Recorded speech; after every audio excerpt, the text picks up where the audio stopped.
भाषा ही जीवनाशी संलग्न असणारी संस्थाच आहे.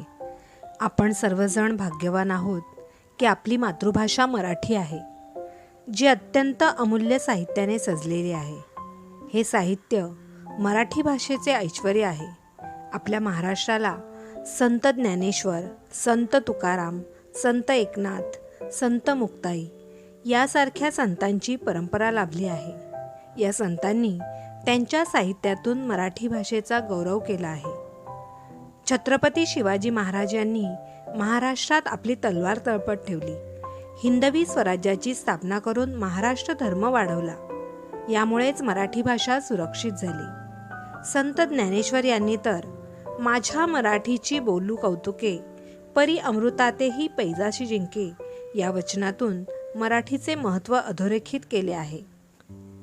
कविवर्य कविश्रेष्ठ थोर साहित्यिक विष्णू वामन शिरवाडकर अर्थातच कुसुमाग्रज यांचा जन्मदिन 27 फेब्रुवारी हा संपूर्ण महाराष्ट्र राज्यभर साजरा केला जातो. ज्येष्ठ साहित्यिक कुसुमाग्रज यांनी महाराष्ट्राच्या सांस्कृतिक क्षेत्रात मोलाचे योगदान दिले आहे. मराठी भाषा ज्ञानभाषा, राजभाषा होण्यासाठी अथक प्रयत्न केले. साहित्यिकाने सामाजिक बांधिलकी जाणली पाहिजे, मानली पाहिजे या मताचा त्यांनी पुरस्कार केला. खरं तर कविश्रेष्ठ कुसुमाग्रज यांचा व्यासंग इतका व्यापक आहे की त्यांच्याबद्दल काय बोलावे. कवी, नाटककार, कादंबरीकार अशी त्यांची अनेक रूपे आहेत. नटसम्राट, दुसरा पेशवा ही त्यांची गाजलेली नाटके. त्यांचा विशाखा हा काव्यसंग्रह आधुनिक मराठी काव्याचे कायमचे भूषण आहे. कुसुमाग्रजांना मराठी भाषेतील साहित्याचा कोहिनूर म्हणूनही ओळखले जाते.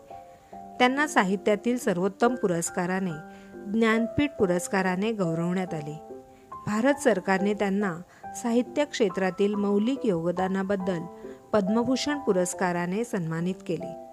अशा थोर साहित्यिकास शतकोटी नमस्कार, ज्यांच्या जन्मदिनी मराठी भाषेचा होतो जय जयकार. महाराष्ट्रातील बहुतांश लोकांची मराठी भाषा ही मायबोली आहे. सर्व महाराष्ट्राची मराठी भाषा एक असली तरीही मराठी भाषा दर 12 कोसांवर बदलते. प्रत्येक प्रांताची निराळी भाषा आहे. लेखी भाषा तीच, परंतु बोलीभाषेत फरक जाणवतो. मराठी भाषेतही वेगवेगळे प्रकार जाणवतात. कोकणची कोकणी भाषा, घाटावरची व देशावरची वेगळी भाषा, गोव्याकडची वेगळी भाषा. अलीकडे मराठी भाषेत इंग्रजी व हिंदी शब्दांचाही समावेश होऊ लागला आहे. अनेक खेड्यांमध्ये रोज बोलली जाणारी मराठी भाषा जरी अशुद्ध आणि रांगडी असली तरी देखील कुठेतरी ती भाषा आपली वाटते. आपल्या महाराष्ट्राला, मराठी साहित्याला दीर्घ इतिहास आहे. याच मराठी भाषेने आपल्याला कुसुमाग्रज, बा भ बोरकर, शांता शेळके, केशवसूत यासारखे दिग्गज कवी, वि स खांडेकर, प्र के अत्रे, पु ल देशपांडे, शिवाजी सावंत, विजया वाड यासारखे दिग्गज लेखक दिले. मराठी साहित्य सखोल आहे. त्याची ओळख करून घेणे व आजच्या पिढीला करून देणे गरजेचे होत चालले आहे. केवळ आपल्या बोलण्यातूनच नव्हे तर आपल्या आचारातून आणि विचारांमधून देखील मराठी भाषा दिसायला हवी. तरच मराठी भाषा खऱ्या अर्थाने समृद्ध होईल. उठा चला जागर करूया सारे मराठीचा. मराठी आमची मायबोली, आमचा अभिमान. मराठी असे आमची शान. एक सुराने गाऊया मराठी भाषेचे गुणगान.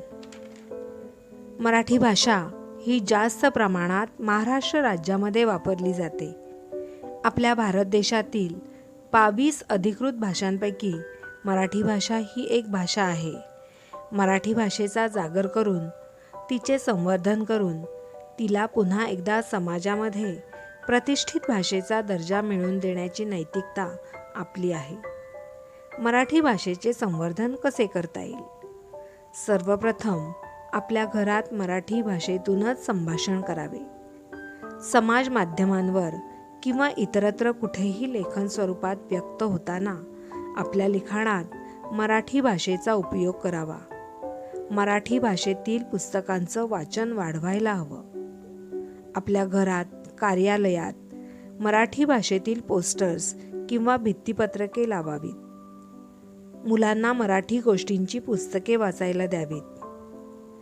मुलांना आपापसात मराठी भाषेतूनच संभाषण करण्यासाठी प्रोत्साहन द्यावे.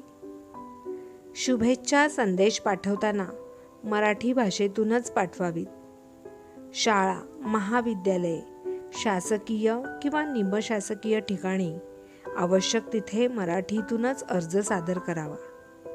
हॉटेल्स, दुकाने आणि खरेदीच्या ठिकाणी मराठी भाषेतूनच भाषाव्यवहार करावा, जेणेकरून मराठी भाषेचे संवर्धन होण्यास सहाय्य होईल. मराठी भाषा आमची आहे महाराष्ट्राची शान. मराठी भाषा आमची आहे महाराष्ट्राची शान. भजन कीर्तन भारूड ऐकताच हरपून जाते भान. अशा मराठी भाषेचा आम्हाला आहे गर्व. मराठी भाषा गौरव दिन आनंदाने साजरा करू सर्व. धन्यवाद. सर्वांना मराठी भाषा गौरव दिनाच्या शुभेच्छा.